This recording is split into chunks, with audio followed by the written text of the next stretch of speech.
All right, we're here with a reaction video to play into the YouTube algorithm, to fake rage for content.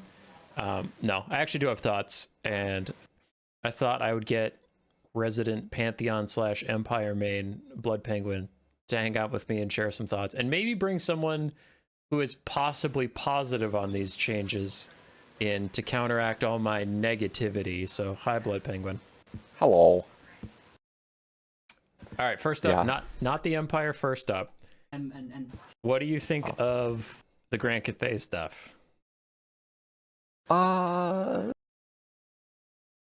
my thoughts on Grand Cathay are always going to be a little bit sus because they're already a pretty strong faction, and I've been on record saying that I think that the Cathay Rush strategy is fraudulent, and anything that buffs that strategy makes me sweat because, man, I don't want to have to deal with a super strong Cathay box and a super strong Cathay Rush. I don't know how I feel about an actually teleporting Lord into your backline.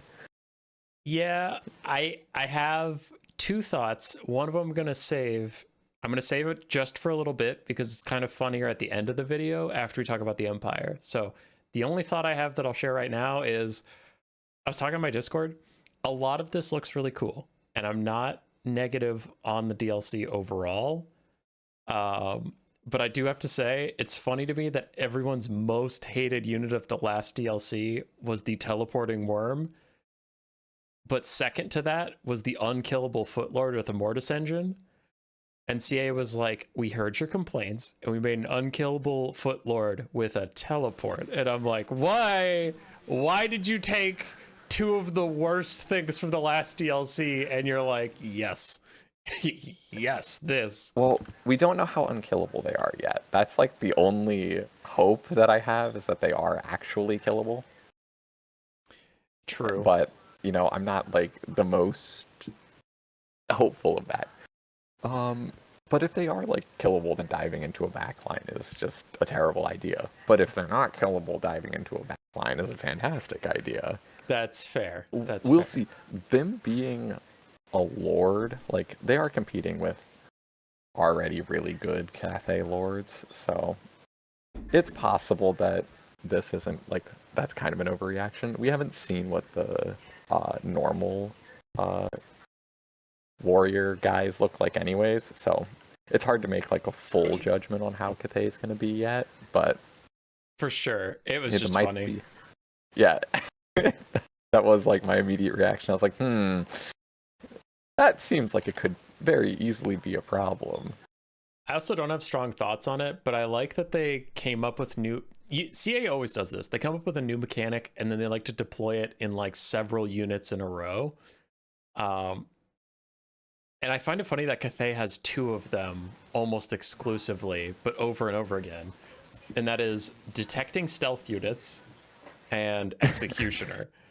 And they're getting another unit with Executioner, and they're getting two more units with Detect Stealth, if I remember right, because the Tigermen and the Lord both have the ability to detect stealth units, if I heard them right. But it is just funny where it's like, you list all the units in the game that have that Detect Stealth range. It's like the War Balloon of Cathay, Zaytang, Croman, and now the Tigermen, and it's like, man, they really want Cathay to see stocked units.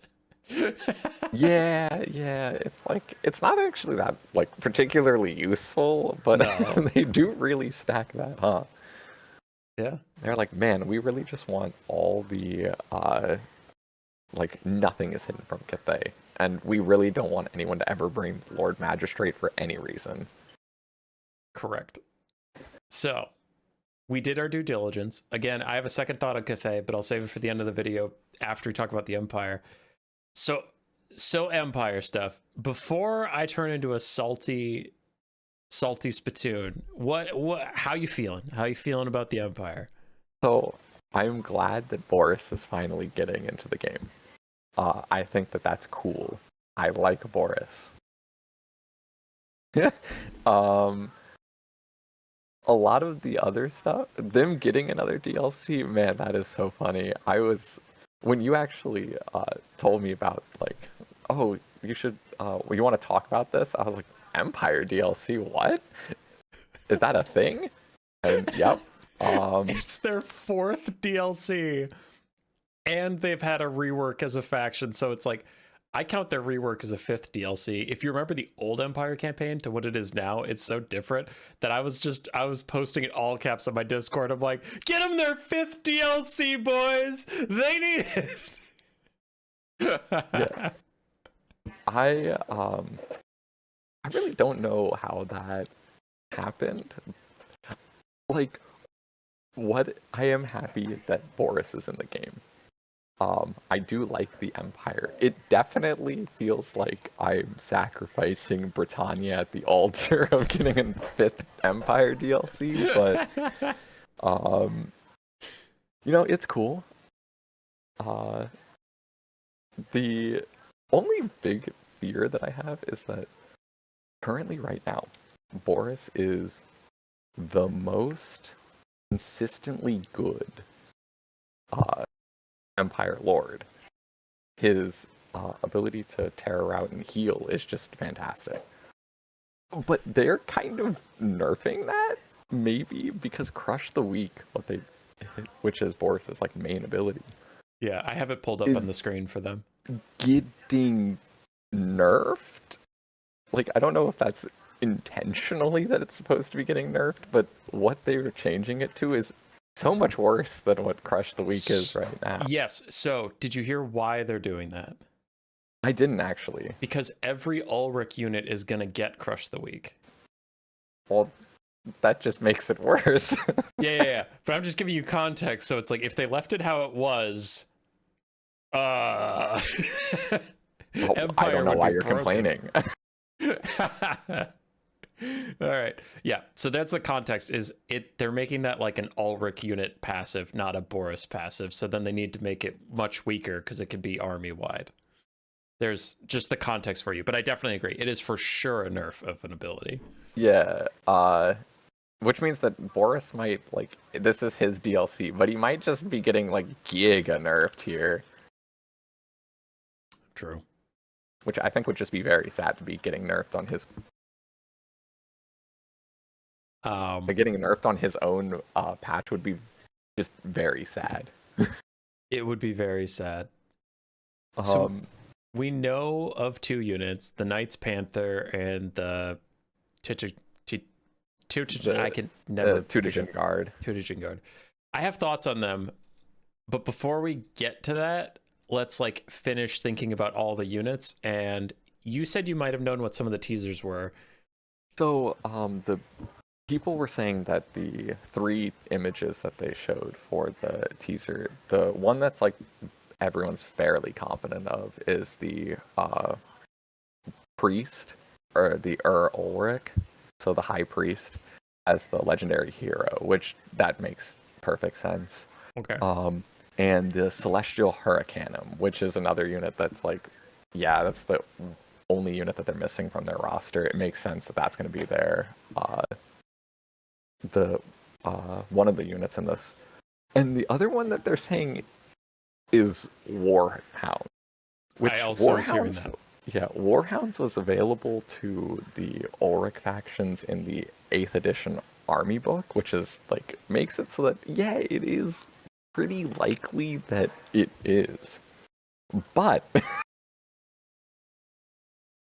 that is going to be like War Dogs on the Empire is one of the units that I would never give the Empire, because the weakness of the Empire right now is that they don't have any light cavalry. They have no great way of compromising your backline, because Empire Knights are a good blocking unit, but they're not like killy. They're too expensive to be expendable in the backline.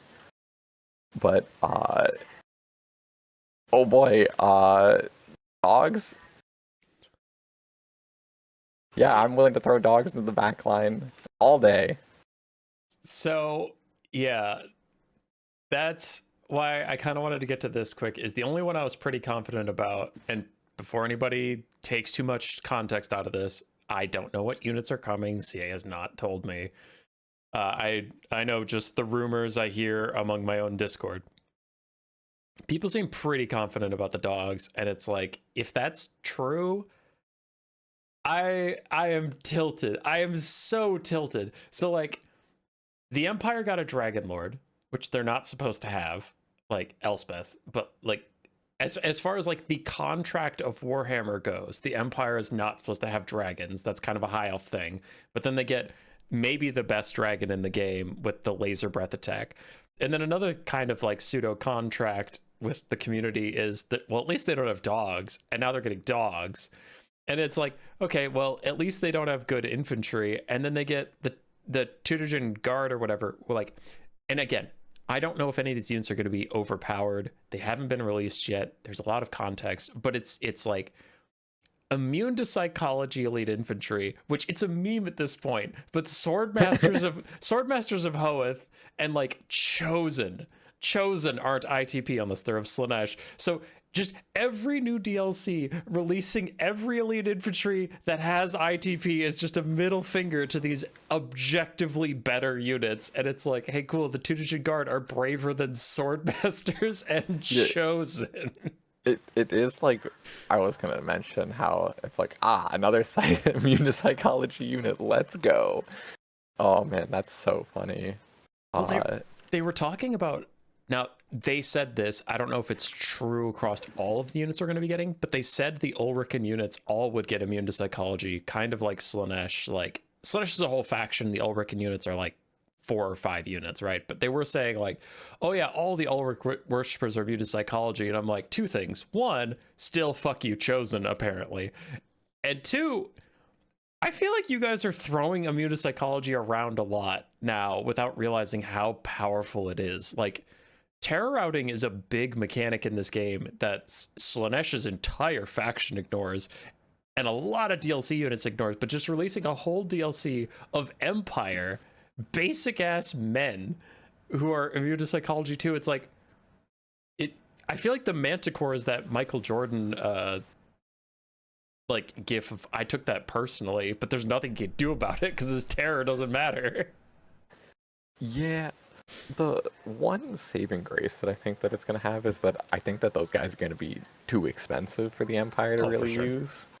Like, the Tudorjan Guard, like, their stats are crazy. This is the other thing with the Knights Panther. Have you looked at their stat card?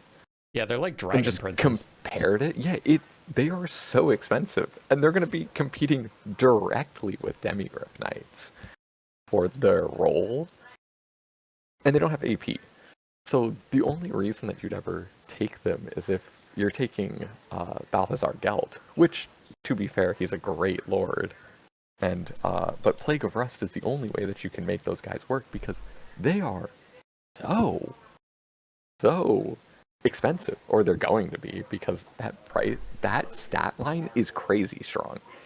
I thought that they were going to be closer to like Knights of the Realm. And then I was looking at it, and they have like, oh man, I'm not looking at the page right now, but I think it's 13 additional melee attack and 20 additional melee defense. Yeah, they're almost a Knight of the Black Rose in melee defense. They're 48. It's crazy.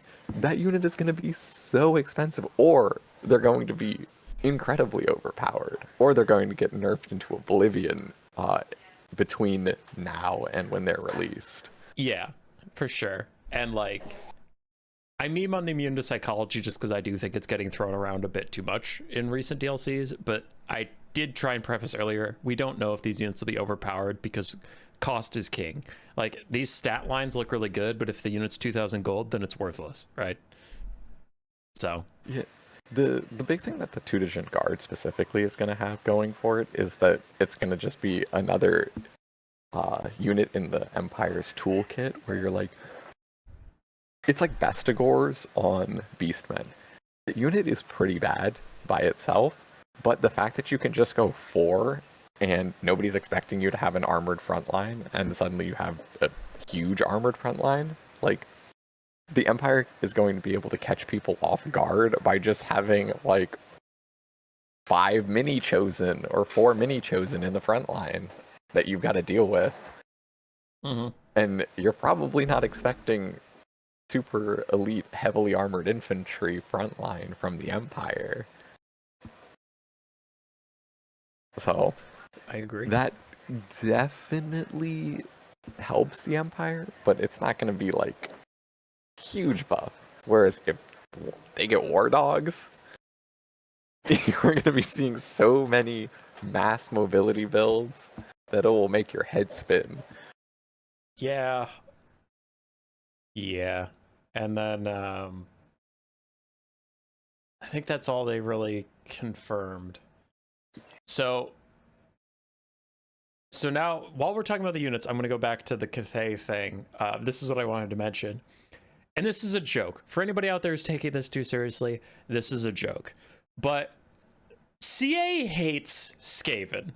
All right? Here's why. Everyone was expecting them to announce Thankful today. They didn't.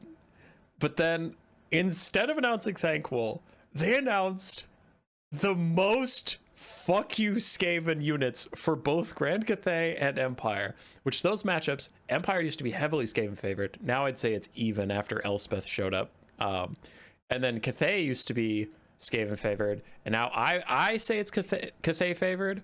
There's a disagreement in the community, but I personally really struggle since Croman came out and Zhao Ming got his buff where he got the heal.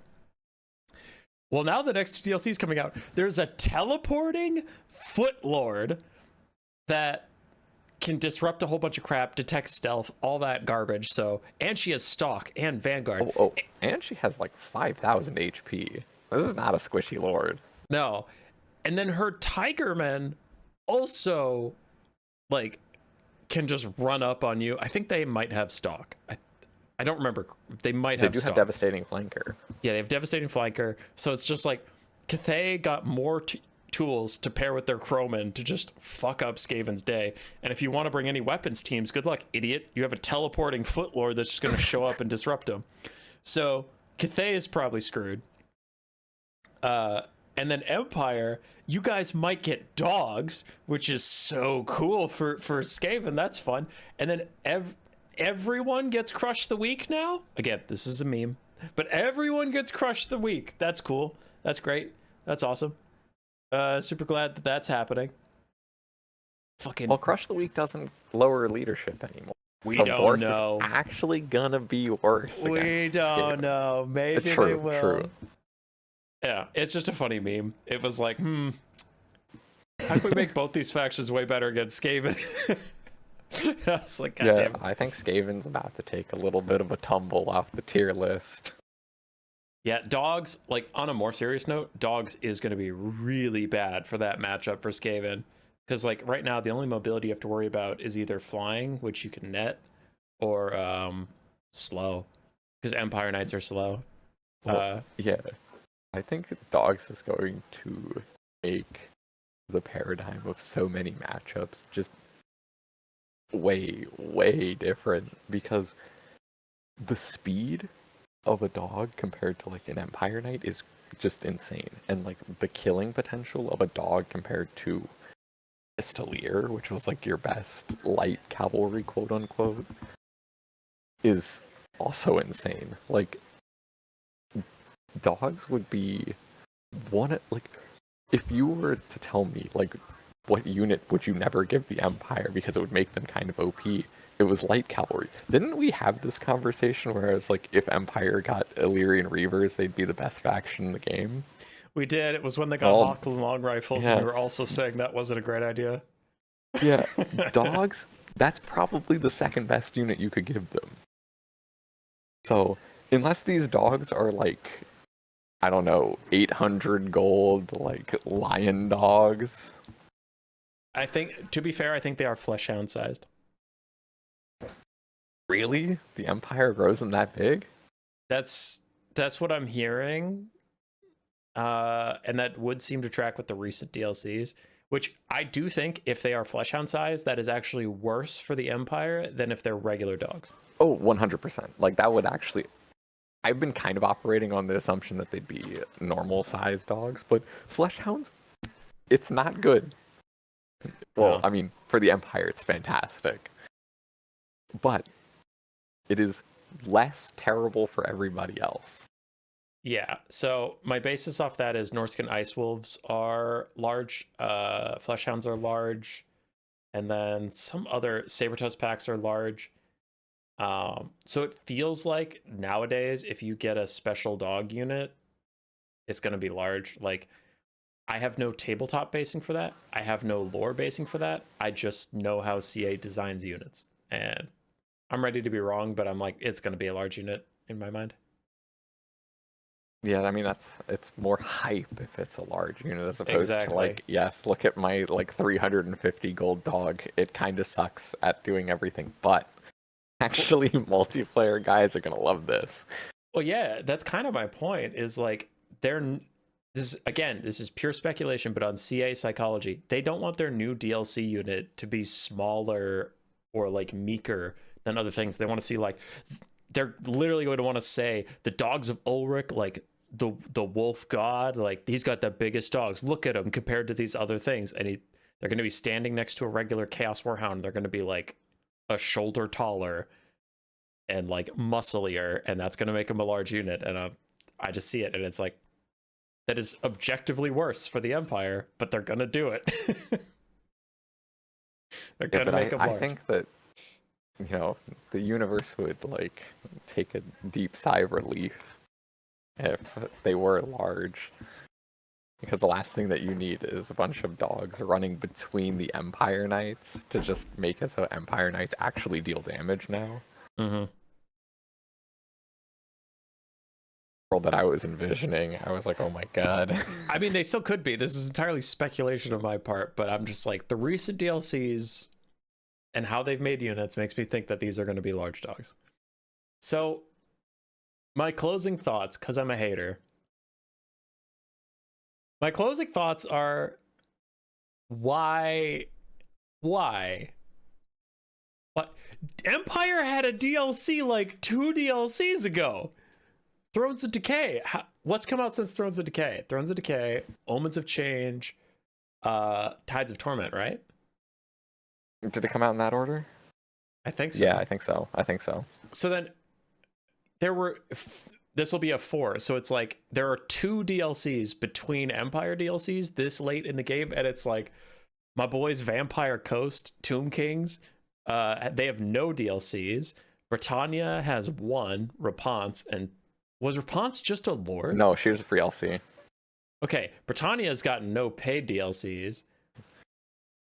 I mean, Vampires have 1, and for sure Nagash is going to give them some units, but like this. Yeah, maybe Nagash will give all 3 of the factions units is like the hope.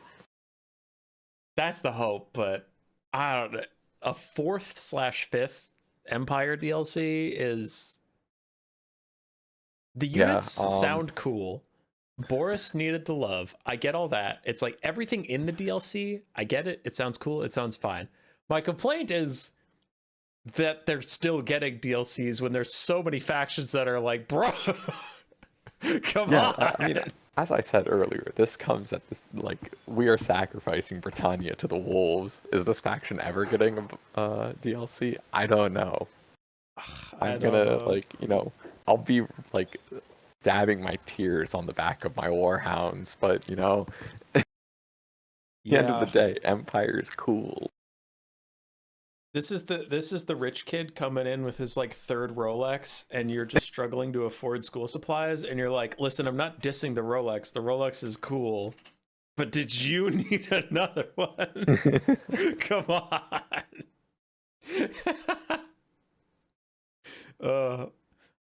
I hope someone pointed out in my chat though, if they're updating the Empire again, maybe Marcus Wolfhard will get a quick look at, and I'm like, oh boy, he could. Maybe you did this actually by pointing out that Marcus Wolfhard's campaign needed some love. They're like, get this man some DLC. Or like he needs help. He needs to follow Nakai across the world. So what have they confirmed at this point? Nagash, and then the Empire. So we don't know the 3rd faction, quote unquote. And this is getting messy now, because my original thought I've said it on many a live stream, but I was also telling you, my initial thought when we just knew Nagash was like, the DLC was going to be Nagash, Neferata, and then maybe a Tomb King's Lord, maybe a Dark Elf Lord or something. But then like the point is Nagash would get some special units, and then the vampire counts would get more special units, and it was kind of a 2-for-1 DLC for the vampire counts. If we're getting Boris, I don't know about that. I don't know. I think it might just be like Nagash, Neferata kind of lumped into one,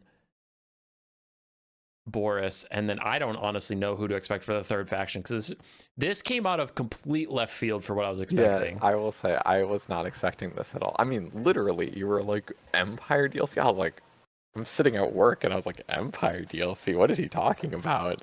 They get another one, brother. Yeah. I don't know what they're gonna do with it. Like, is Thankful coming with like his whole? That would be crazy. If it is Britannia, oh my god. Okay. Yeah, I'd forgive everything. Here's the two copium angles. Copium is Britannia, Gilles Le Breton. I know he's the Green Knight, but like they'll work some magic. They brought back Gorbad Ironclaw, even though he died hundreds of years before this timeline. So, you know, whatever. Gilles Le Breton is there somehow. Or Dark Elves somehow. I don't know how they work that in, but Dark Elves. They could use a DLC. Especially because the High Elves got another one. Here's my end stage capitalism worst case scenario, which I feel like such a hypocrite for saying, because Empire is my second favorite campaign behind Skaven. But if Thankful is the other DLC Lord and like Skaven get another DLC, holy shit, we're going out on a middle finger, because the Skaven have like some of the best DLC campaigns in the whole game, and the last DLC of the game is, here's another badass Skaven DLC, here's more Skaven DLC units, here's more Empire DLC, and the vampire counts finally got their second DLC. Later, nerds. And I'm like, that would be such a gangster, but such a insulting move to every other faction in the game, is to give Empire and Skaven the last DLC when they have objectively the most DLC already. That'd be so fucked up. Yo, that feels legit though. I think it is. It's so fucked. Oh my god. Hold on to hope that Britannia will see the light of day at some point. They have to, right? They're the only ones. Even Norska. Yeah, the factions with currently no DLC would be Britannia, Tomb Kings, and Vampire Coast, considering that they are all already DLC. And before the comments are screaming at me, Beastmen, Norska, Ogres were already DLC, and they got an expansion. Wood Elves were DLC, and they got an expansion. So we know that. Oh, Chaos Dwarves didn't, right? Yes, you're right. Okay, so Chaos Dwarves are also on that list. But yeah, it is. Britannia's been the longest one to go without a single DLC. Yeah, Vampire counts had better get some of these Nagash units, or I'm going to flip my table. And like, no, what they're gonna claim is that Britannia did get a DLC, because when Britannia was first released, all the way back in Warhammer 1, it came out as only Grail Knights, men-at-arms with pole arms, trebuchets, and peasant archers. Those are the only units on the roster. jeez. And Lewin was the only lord, so they're gonna be like, guys, look at this, we gave you all these units. That was like the biggest DLC ever. That's messed up. It is messed up. I am pretty excited for the Cathay DLC. So Cathay, here's what I'm not excited about. Cathay is going to get stronger, and they're already a very strong faction. And depending on who you talk to, it's different. But for me, Cathay is one of my banned factions, like when I play, because I just can't handle them. I think they're very strong. But to be fair, I have constantly whined and complained and moaned that Cathay is too defensive. So aggressive infantry, big ups. Very excited to see that. So I think that's going to be awesome. And Toddy's new voice lines sound great, and I think it's really cool. I don't know if you heard that, but you can switch between his voice actors. Yeah, I did hear that. I think that's subjectively great. I no downsides with extra content. So I think that's cool. And like, it's kind of a shame that that's coming with the last DLC, because I would be really curious to see what they do in the future with that sort of thing, like different voice lines. But alas. So yeah, it should be pretty cool. And I'll throw this little teaser in here. We're going to do something. We're going to cook up something to get some new players back into the land battle and conquest scene. Domination's slurping them all up because Turin is a massive personality, and I've been gone for a little bit. But I'm thinking we're going to get people a way to unlock the Grand Cathay DLC by just playing some games on our Discord server. Yeah, some more details on that to come. But little teaser there. You want some free DLC? Come play some games on our server. See what happens. Just see what happens.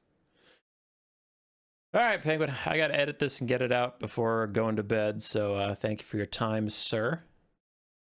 Thank you. It was fun. I will, man, that was wild. Just seeing the units. I was like, I don't know how to feel about this. Empire gets Dragon Princes. Probably more expensive. I was like, oh, if they're like 1,200 gold, they're probably gonna be like borderline. Like, if they're any cheaper, they're gonna be really great. If they're any more expensive, they're probably gonna be pretty bad. But we'll see, because they're gonna be direct competition with the Demigryph Knights. I was like, man, I think that this is a really good addition. Like, this is actually a cavalry unit that might exist. And I was thinking it's like, this is the death knell of the Reichsguard. And then I saw their stat line, and I was like, wait, no, this unit is just gonna be crazy expensive. Yeah, they're gonna be stupid expensive for sure.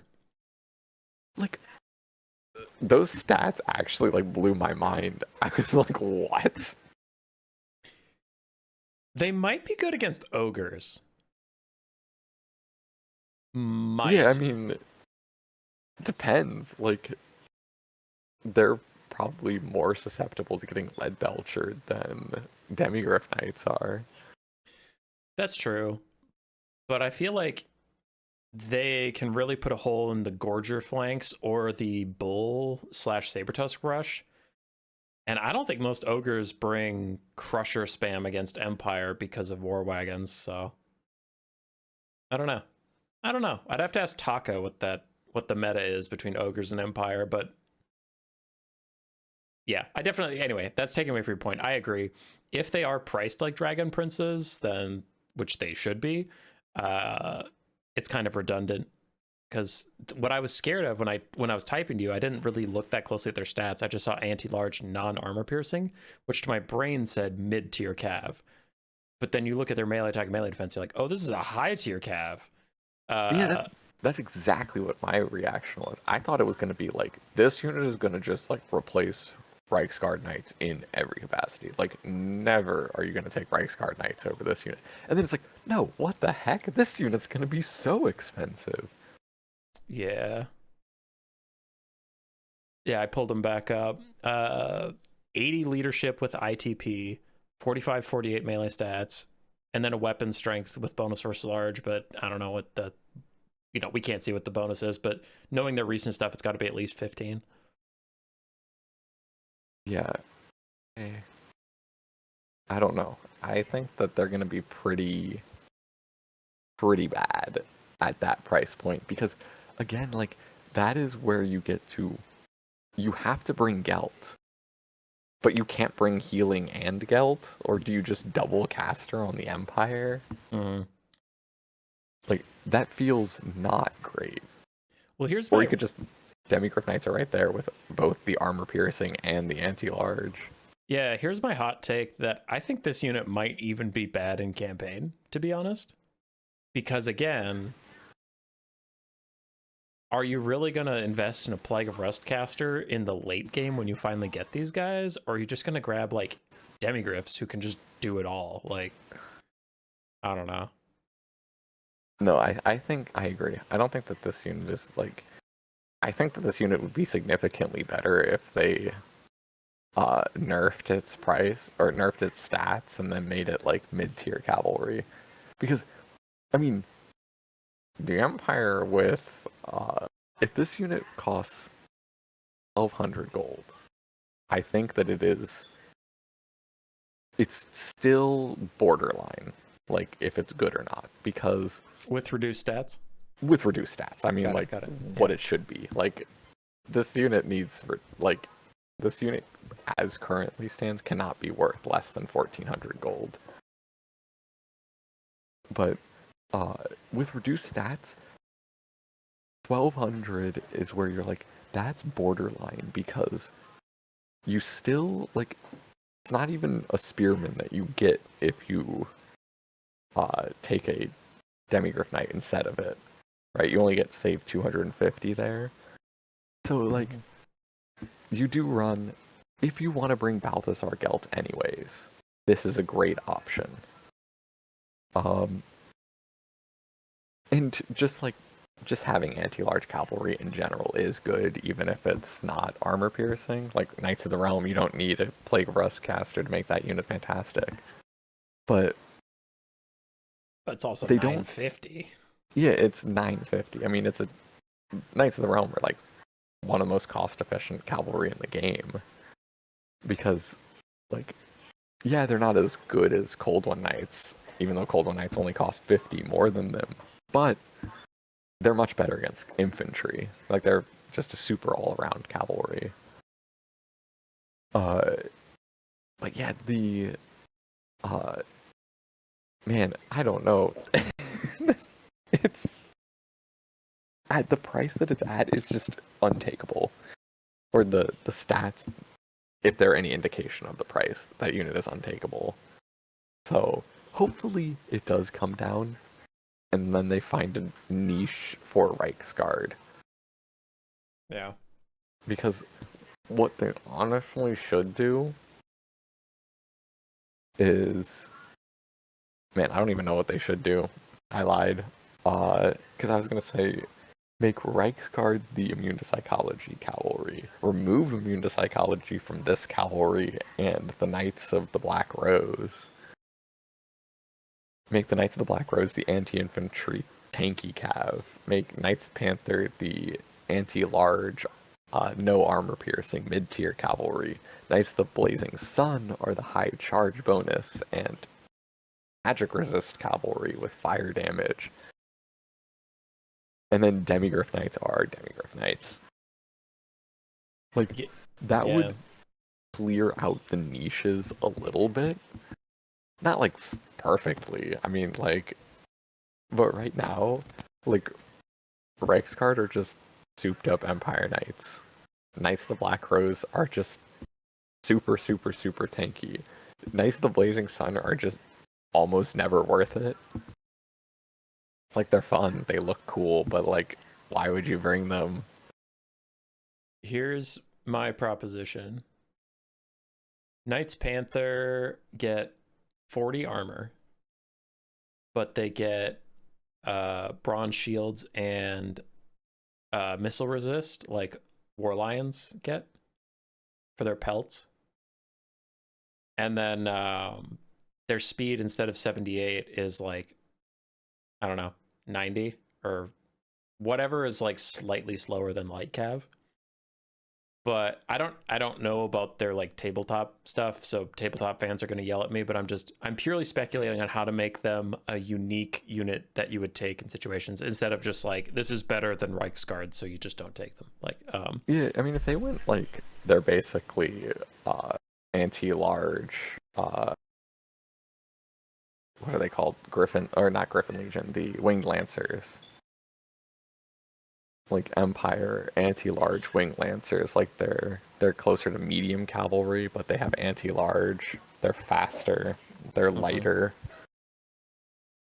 see, I was thinking with the 40 armor and stuff, you kind of make them like not quite Centigores, you know, but it is like Centigores because Centigores don't have anti-large, but you know, like that type of cavalry where they are very fast and they hit hard, but if you screw up and they get countercharged or if they get bogged down in the muck, they're gonna have a really bad time. Like I think that could be a useful niche, and then you could see them getting played instead of demigriffs or Reichsguard or something where they just have a niche. But yeah, when everything the Empire has is all kind of this roughly 110 armor, bronze shielded, not great weapon strength for standing and fighting unless you're the Knights of the Black Rose, like it kind of blends together where there is no reason to take the Knights of the Blazing Sun. There, you know, there's increasingly maybe not a reason to ever take Reichsguard. So I do think the Empire has to get a little more loose with their interpretations of their knightly orders if they're going to be unique enough to bother taking. Actually unique. Yeah. Yeah, man. Yeah. The night, well, and that's to be said. The other knightly order that we didn't even talk about in the video, actually, that everyone's speculating is going to be in the game because they're the most well-known Middenheim unit, is the Knights of the White Wolf, which are the great weapon wielding cavalry.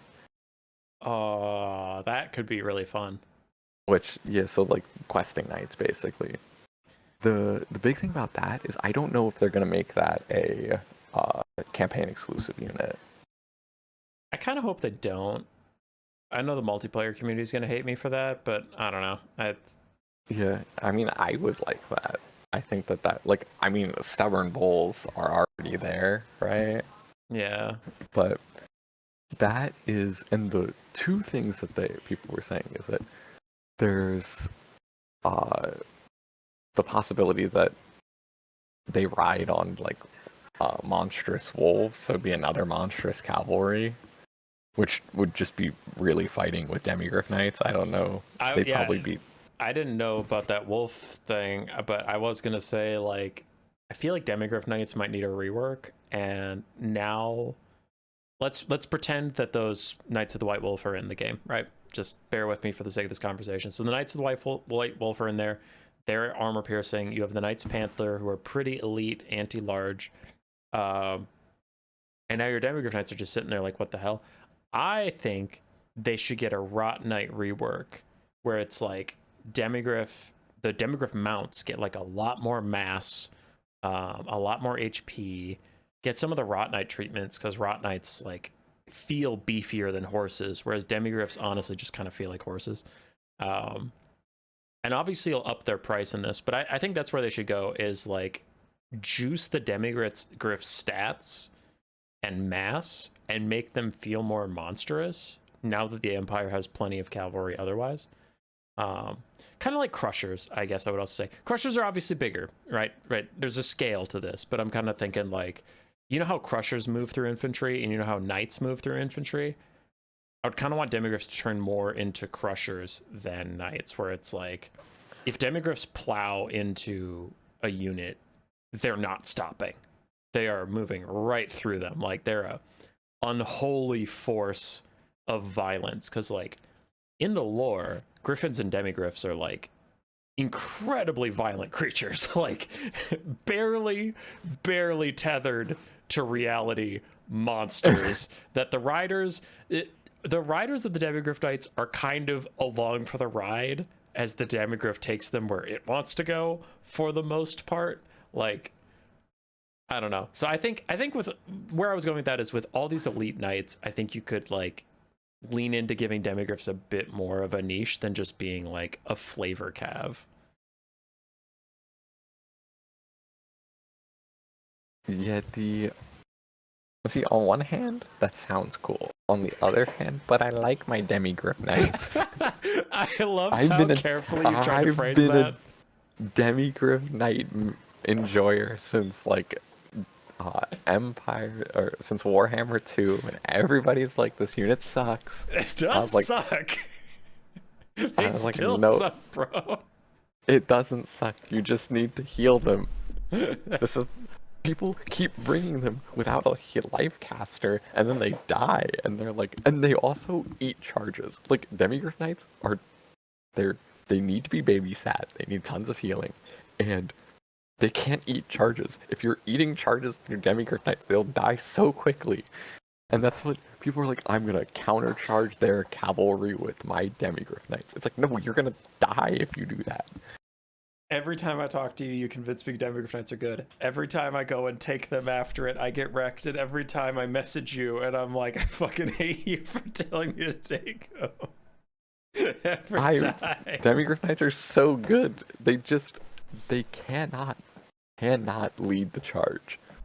Their melee stats are incredible.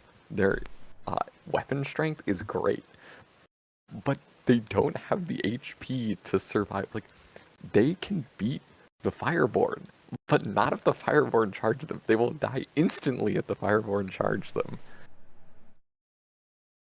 I mean, if your cavalry gets a countercharge on a cav that's sitting still, then yeah, you're gonna win.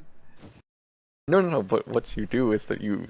This is why I'm like, my dogs. Yes, this is perfect. You need, like, usually I use Empire Knights, but dogs would be far better. Where you just send someone to the wolves to eat the charge for the demigryph knights. All right. I was gonna end this video like 15 minutes ago. We're not getting into the demigryph debate again. All right, fine. I'm telling you. My idea sucks. You win. You win. Demigryph knights are perfect. We got to nerf everyone else. Of the Empire Knights. The Empire Knights. Yeah. Empire Knights 50 Panther, gold off, please. Knights Panther nerfed to keep them away from the demigryphs. Knights of the White Wolf nerfed to keep them away from the demigryphs. I got you. See, Knights of the White Wolf, I don't know if they're actually going to be monstrously mounted.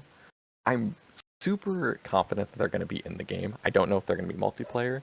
I don't know if they're going to be mounted on these White Wolf mounts or they're just going to be horse mounted. But they are going to be great weapon wielding like cavalry for the Empire. And apparently they're going to have immune to psychology. So here's the thing. It's just prepping you for Warhammer 40k Total War, where the Space Marines get their 9th DLC as the Necrons are getting their like first. I feel like I would be a guard player in that, and I think that the guard are not going to be suffering from a lack of DLC. I wish I knew more about 40k. Maybe the Space Marines would eat all the DLC from them, but I feel like that faction's going to be also popular enough that I don't know much about Warhammer 40k, but I know that I tend to go towards the human factions. You know, if you haven't noticed. I got you. Ugh. I like keep having thoughts and then I'm like, nope, shut it down. This video needs to end. Oh my god, are you still recording? I've been recording this whole time. Oh no. I tried to end it and then you said interesting stuff, so I just let it go. Do you want me to cut it off? We kept it on topic this long. That's fair. Real talk, if you don't want any of that in there, I could always edit it out, so you let me know. But I mean, it's fine. We were pretty on topic. That was pretty on topic. I mean, you know, Knights of the White Wolf. Demigryph Knights being the best cavalry unit on the Empire. All right. Staying on topic, I saw you playing some of the new season of League of Legends. I'm honestly having a bit of a tough go. New season, new enters. I've had a lot of people just running it down and raging, and I'm like, man, people usually rage at the end of the season, not at the start. Wait, when did the season start? Yesterday. Oh man, I haven't played any of that. I've been playing the arena because it's back. Okay. I've just seen you online a couple times, and I'm like, I'm just playing one game before bed. I'm not gonna invite him. I've been playing arena only. I have not played any of the actual base game since the new season started. All right. Riot buffed Zeri and buffed Static Shiv in the same patch because they said they wanted her to be more of a hyper carry. And I was like, Riot, have you learned nothing? And then they buffed Ezreal's AP damage so he can go back mid. And I was like, Riot, there was a reason you nerfed these things. Yeah, also they buffed Udyr? What was that? I don't know. Like, Udyr is like probably the single most broken character in the game right now. How did he get buffed? I don't know. That dude. It was categorized under an adjustment, and you're like, what did you adjust? It's like, we only added AD ratios to all of his abilities, and you're like, that's just a buff. Like, what? Why is this categorized as a freaking readjustment? Dude, everyone's playing damage over time mages right now because they added that Deathfire touch back in. So I don't know if you saw it, but it's a keystone rune that just like does burn over time. Oh my god. Yeah. Lilia's back. Lilia's so back. Nah, I've been seeing a lot of Brand mid, Malzahar mid, things like that. But yeah, I don't know. We'll see. We'll see what it brings. Oh, yeah, I'm already so hyped. You know what? For Lilia? Oh no, I'm not hyped at all. But you know what? What? Point and click stuns will always be a thing. They can't take that from me. They can try. Dude, ever since that one game where like you hard scaled on Pantheon, the anti-Pantheon game, and like legit became a pseudo AD carry, it's just like the more items he gets, the more unstoppable he is. Whenever I see like a pro game and they go Pantheon starting to fall off, I'm like, he can scale. Like Pantheon, it does not fall off. That is such a old school misconception that I have no idea where it came from. Like, I mean, it came from like all the way back before Pantheon got like reworked. Pantheon nowadays, it does not fall off.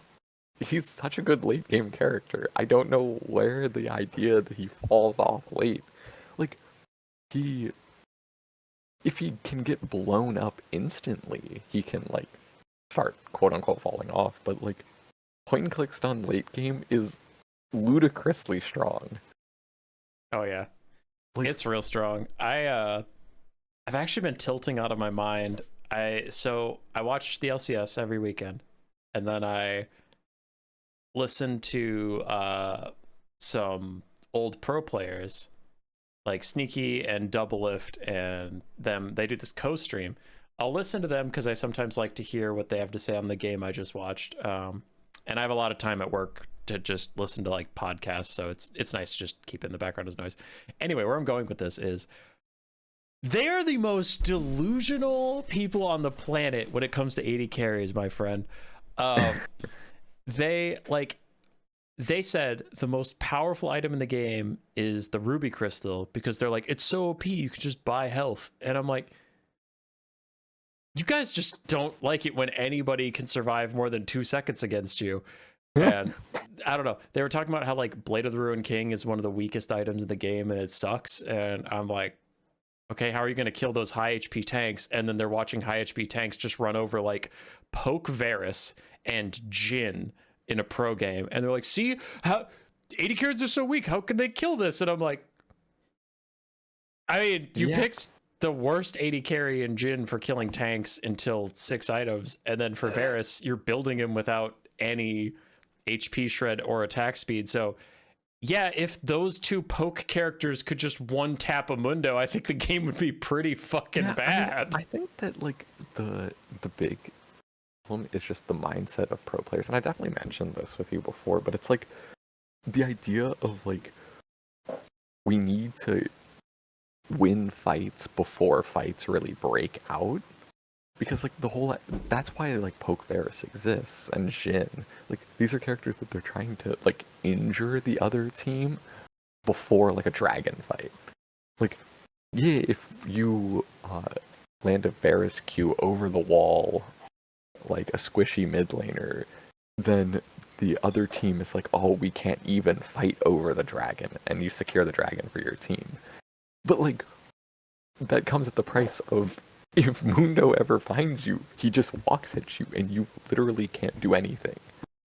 Yeah. Which is like, it's the weird pro like meta, which makes it so that Bork is apparently a bad item, because Bork is absolutely not a bad item. That item is completely cracked.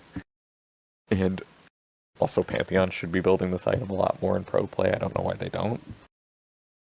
For sure. But yeah, it is that I agree with you about the pokes that like, okay, I disagree that poke Varus is the best Varus, but we have talked ad nauseum that like pro players get a different metric out of it.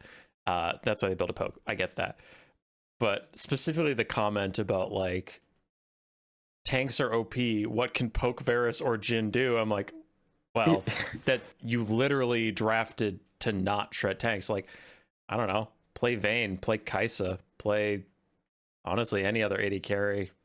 I mean, on hit Varus, even if you don't go Blade, like on hit Varus with just Ginsu's and Terminus or whatever they normally build on him, like his W just shreds tanks. Like, I don't know. There's a lot of tank shredding AD carries, and there's a lot of tank shredding items that you're just opting not to build, but then complain about it. And I mean, Jinx and Aphelios can shred tanks. They don't even build Blade.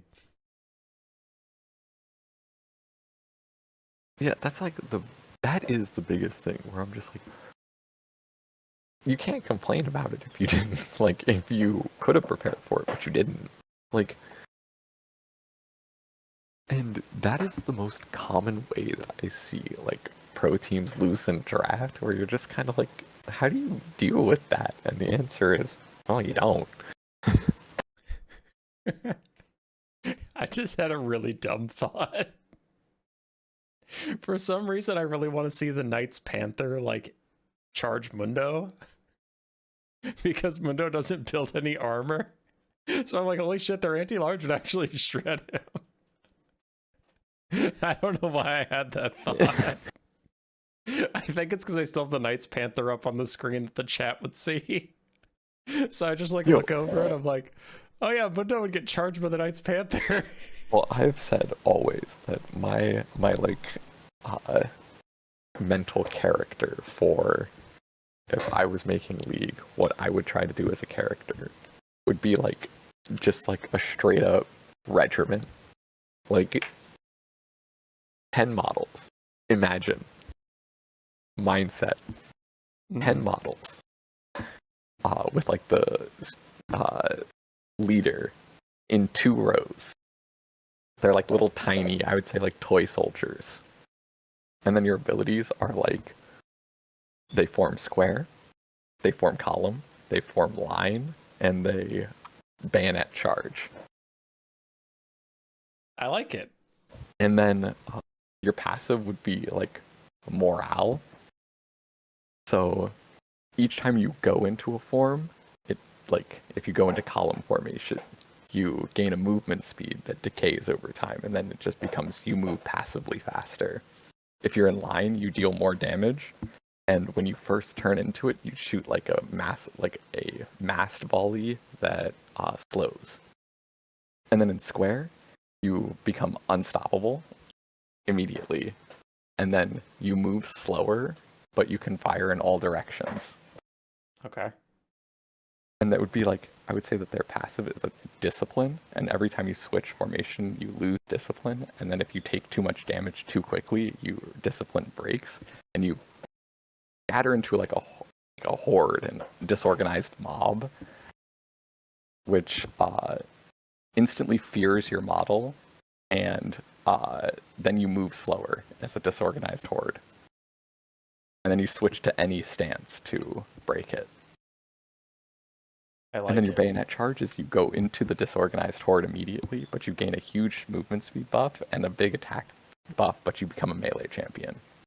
That's my character. Send it straight to Riot. I am shocked that we haven't gotten a basic knight character. And when they teased Rel, I got baited so hard where I was like, hell yeah, top laner, pretty much response to delay NS. I'm gonna build like AD tank on this thing. I'm gonna get some sick charges, and then they revealed the kit, and I'm like, you finally gave me a knight in shining armor, and it's a support that's gonna get no money through the whole game. Yeah. Like, and also you get off your horse. Yeah, I'm dismount. Like, you guys are assholes. And the other one is like Kled. Kled is very close to what I wanted a knight to be, except for the aesthetic. But like his moveset is pretty good for a knight. Like the shotgun stuff is a little weird, and like the bear trap on a rope, but it's like you could easily just replace bear trap on a rope with like lance. And obviously dismounting is a little weird. But it's like, it's crazy that I've gotten two different characters that are almost just a knight on horseback, which I would main, but it's not. And I'm playing Baldur's Gate 3 right now, and my run is a paladin good boy. Okay, it's what I do. I play Dark Souls. I grab a knight kit, get a shield, a shiny sword. Faith and strength are the two stats. All right, I'm a knight. I'm a knight guy. Just give me a goddamn knight on a horse and let me play it. I don't care how bad it is. Well, my things are, if I can't get my Napoleon regiment, I understand that would be a lot. But they don't have a character that uses like a true like flag, like a banner, like a sword and banner. That's true. I that's the character. I can't believe that is a character that just doesn't exist in game currently. I mean, you have Javin. Yeah, sure. That's exactly what I meant when I said like not really. Like he throws a flag and you're like, he pulls the flag out of his ass. He pulls it out of his ass and just like throws it into the sky and it lands somewhere. Yeah, that's what you wanted, isn't and it nebulously does something. It gives you attack speed. Did you ever play Soul Calibur? So I played a tiny bit of Soul Calibur. That was my character. I don't remember what her name was, and she is the inspiration for this. That's exactly what I'm thinking about. As soon as you said it, I was just like, "There's a Soul Calibur character." I don't remember her name. I played Nightmare. So yeah, hey, it's a knight in shining armor. I was gonna say, yeah. I honestly, you didn't need to tell me that. I would have guessed that. But I like that. The banner character, that is exactly who I'm talking about. Like, I can't believe that's not in the game. I don't care if it's a support. That feels like it would be a support, right? Yeah. But like a lead from the front, like rally to the color support. That's what I'm here for. Okay, last league idea, then I need to end this video and go to bed. So, you know how they had Aatrox, and then they said, no, this kid is stupid, and then they remade Aatrox, and then later they released Zehen, who just stole Aatrox's kit. I am super here for whoever steals Sejuani's old kit. I would play the hell out of that character. Sejuani's old kit was baller. I don't care how outdated it was. Don't remember what, I know she had the charge still, and I remember she swung the flail over her head. that was rework number 1. She's on rework number 2. Original Sejuani, Q is charged still. W was just a ring of damage. Like, that's it. No special thing about it. She just got a little frost tornado that would do damage to people around her. Her E was if you were affected by the frost tornado, she could proc it to give you like a 75% slow and some damage. But the thing I want back is her R. She would throw out her bola and like it would AoE stun. Oh yeah, I remember that. Yeah. So I'm like, hell yeah. Just give me a character with like an activatable Sunfire cape that can slow an AoE stun at a distance, and my boomer hands will be diamond before you know it. I have one skill shot. Yeah, I don't know, there's a couple like old kits that I wish they would rework, and I think that they could just like bring back all of them at the same time. Like, I mean, old Poppy should never come back. That is true. That should stay in the past. Old Urgot, that can also stay in the past. Even old Scion, my brother's not here to hear this, can stay in the past. Old Scion was so jank because he had 2 entirely different kits that you had to balance equally so that they could solo carry him depending on which one he picked, because none of it was synergistic. No.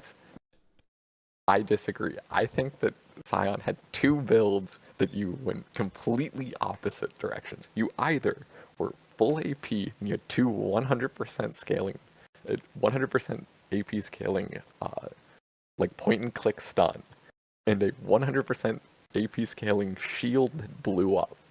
And then you had an E that gave you extra AD and HP on kills, and an alt that gave you movement speed, attack speed, and lifesteal. You didn't level those 2 if you were going AP. Yeah. No, we don't disagree. That's actually exactly what I was saying. Is but the other thing is, you don't balance it at all. It's you don't even level those, or you go all into E and you just stun people with your Q. You press R and you run up and just try to like 2-shot people. I know. Yeah. No, I agree. I was saying Riot had to balance it so that no matter which path you took, he had to be strong enough to be a fucking character. But it was like, all right, we got to make his AD build strong enough that if they want to use just his freaking W and R, they can win the game. Or if they want to just use his Q and E, they can also win the game. Okay, I agree with that, but I would push back slightly that Riot did not have to do that. There was nobody forcing them to make this character the way he was. No, they didn't have to. But after they did make him that way, they were like, shit, we have to make sure that both of these builds work. Yeah. See, what I want back, the 2 things that I want back.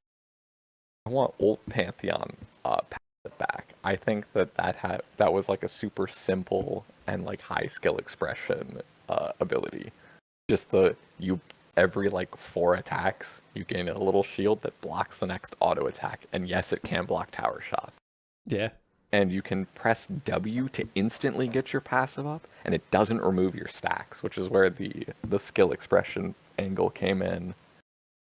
But that would be cool. An old Urgot alt.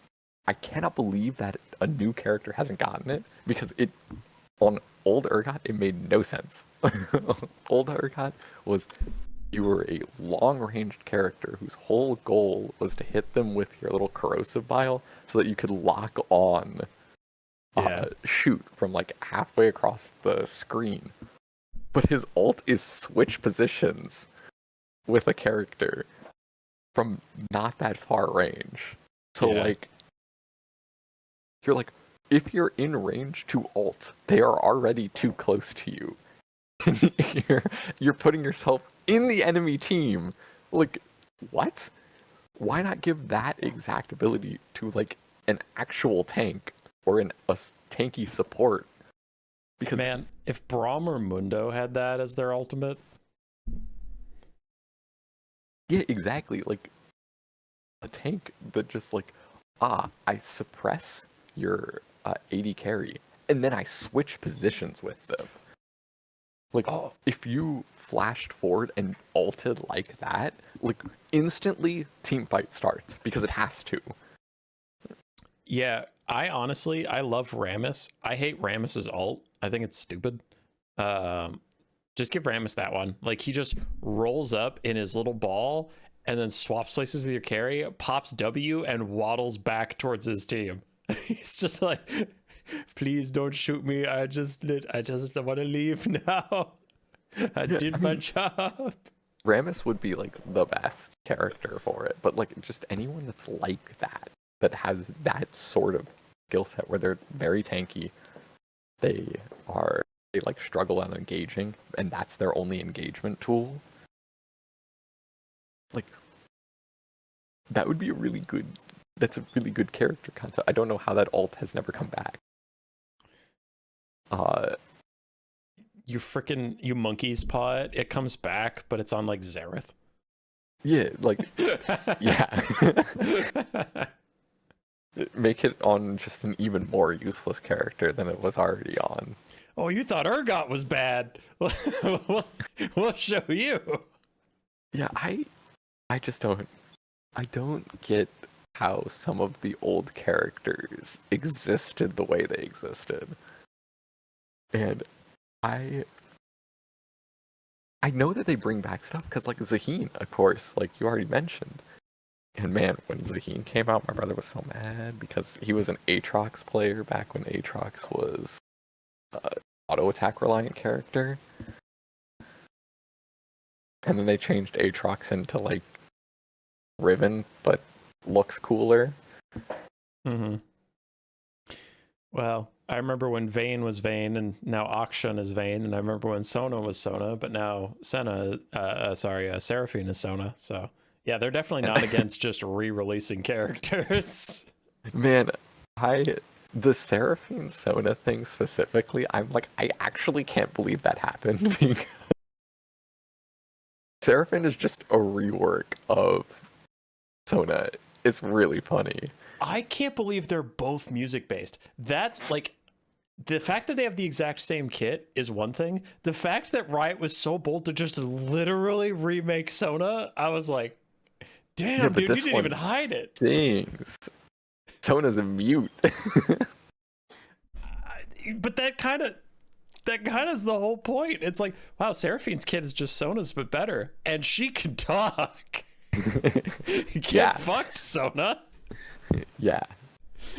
That's so messed up. I don't even know if there's anything to say about that. That's just crazy. That was pretty criminal when it happened. Dude, you know where the patriarchy really showed up in League of Legends? Is the auction vein. Oh, hey, you can go invisible sometimes if you cast your ultimate, and you have a 3-shot little stack thing, and people complain about your mobility because you can roll a little bit with your Q. All right, let's release a man character that can go invisible whenever he wants indefinitely, and his mobility is like swinging halfway across the map. How does that feel? Action is just one of the worst designed characters in League. Like, I think he actually is the worst design, even though I know I've crashed out a couple times playing with you over Viego. But I think Action is actually the worst designed character because he can't be good. If he is good, he is so toxic because of his ability to just revive teammates. Mm-hmm. Like, that ability is just crazy. He's got like 3 passives also. He's got his 3-hit passive gives you a shield and it deals extra damage. And he also, every other auto attack is a sped up auto attack. And he passively revives allies if he gets a kill on an enemy that killed them. And if he's near walls, he maintains his stealth. Like, bro, how many passives do you need? I agree, except there is a character that currently has a 42% win rate and yet has a 44% ban rate. And that is Mel. And I am one of the people that bans her every game. I don't care what her win rate is. That shit is toxic. I don't like, it's crazy watching all of the forum posts of everyone complaining about Mel for months and months and months, and Riot's just like, nah, dog, the people are wrong. And I'm like, the people are the ones who play your fucking game. The spell reflect is a bad idea. I hate But you Mel. can't spell reflect point and click stuns. I've never had a problem with Mel. It's see, she doesn't even counter my mains, but just if you ever do play against a Mel with a character that does get countered by them, you're like, wow, yeah, this is pretty toxic, and you just never want it to happen again. I played I picked Renata with a Callista, and then they counterpicked Mel, and I was like, oh, and I could not cast my ultimate. I just didn't have an That's ultimate true. ability. That's true. Yeah, you honestly you were just trolling if you cast your ult. And I was like, this sucks so fucking bad. And we're following like a Jax, and he walks towards a bush, so I throw my ult at him, and all of a sudden the ult comes back out of the bush, and I'm like, she's in the fucking bush, and we all die. In the trees. I hate her. She can die. See, I'm like, at least you know if you hold your ult, then she has to hold her W, which means that she can't W anything else. Ha ha ha. Ha ha ha. Yeah, that's true. But she does have some Viego syndrome, more to what you're talking about, where it's like, imagine you're like, you know, I mean, you're a support, so you're like 1-0 and 14 Renata, and you're against the 0-8-0 Mel, but she's entirely neutralizing you because you can't just one-shot your own team. It doesn't matter how far behind she is, your ultimate is still really fucking good. And you're like, damn it, I wish I mattered. Or like, you know, the another game I was playing against Mel that made me decide to start banning her is I played Nidalee, and I just kept spearing myself in the face.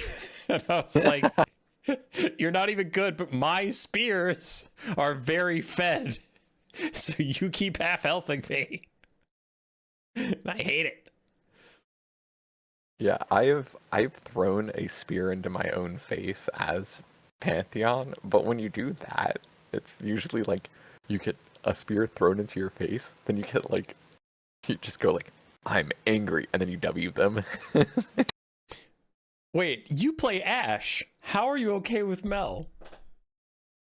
Oh, I've not had it happen yet. Nice ultimate, bro. Uno reverse. And you play AP support, Ashe, so that's like half your kit. That's like most of what you do. All right. It's never come up. So maybe that's why it's not so painful. But maybe the first time that I eat my own ult to the face, maybe that'll be the day. All right, so I told you this would be a 30-minute video. We talked about Warhammer on the record officially for 45 minutes. Then we talked about Warhammer off the record for 15 more minutes. And then we talked about bullshit for half an hour. Can I end this video yet? Yeah. Maybe the last the league conversation needs to be cut from the video. No, I'm gonna leave it in there. You're Fuck gonna these leave it. guys. Yeah, we cross gaming now. You're gonna hear about all of the random shit that we want in our League of Legends. All right. Last thing to cap it off, different game, Crusader Kings. I know you don't play it, but I thought you'd find this funny. So I had 7 daughters, but I was in a kingdom that only men can inherit. So at the time, my empire is all of Spain, all of France, all of Italy, half of Germany, and Egypt. I'm most of Christianity at this point. My guy is crazy chivalrous, and he loves his wife. So then my counselors and I get together, and they're like, all right, sir, we need a male heir before you die, otherwise the empire will disintegrate. We have 2 options. 1, you can cheat on your wife, in which case we have 8 wonderful candidates for you. Or I guess you could topple Catholicism and make a brand new religion that allows women to inherit.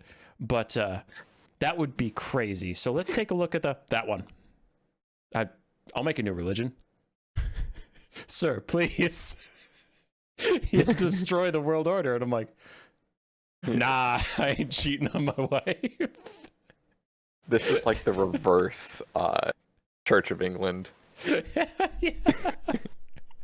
So I made a brand new religion that's like women can inherit, and also like blood sacrifice is really cool. That's a good way to get piety. And Sacrifice? Wait, what? I made a demonic cult, but we do allow women to inherit. So Wow, I thought that was going to be really progressive. And it is progressive. Demonic cults are sweet. We're just dark elves, honestly. Yeah. It's good. It's good. My daughters are great, and no Kingdom is secure. The bloodline is secure. I have 7 daughters. Good luck murdering all of them. Especially now that my culture prioritizes war. My daughters are very strong. They'll beat you up. Fun game. Fun game. All right, dude. Right. Well, thank you. This was unhinged. It's been an honor. It kind of went off the rails at the end there a little bit. Whatever. People can turn it off. That's okay. I know we have to end the video. I know. But when I see stuff in my comment section, like this part to this part was really boring, and I'm like, you can leave. Like, you're not trapped here. Just go. I had someone click on a video of a book review, and it was like, I don't subscribe to this channel for this. And I'm like, okay, it's one video out of like 100. Just skip this one. The title said, I'm going to talk about a book. You clicked on it, you're like, all I did was talk about a dumb book. Much like Scion, the OG Scion with a riot with them. You don't have to be here. You don't have to do this to yourself. You can just go. All right. Later, everybody. All right. Good night.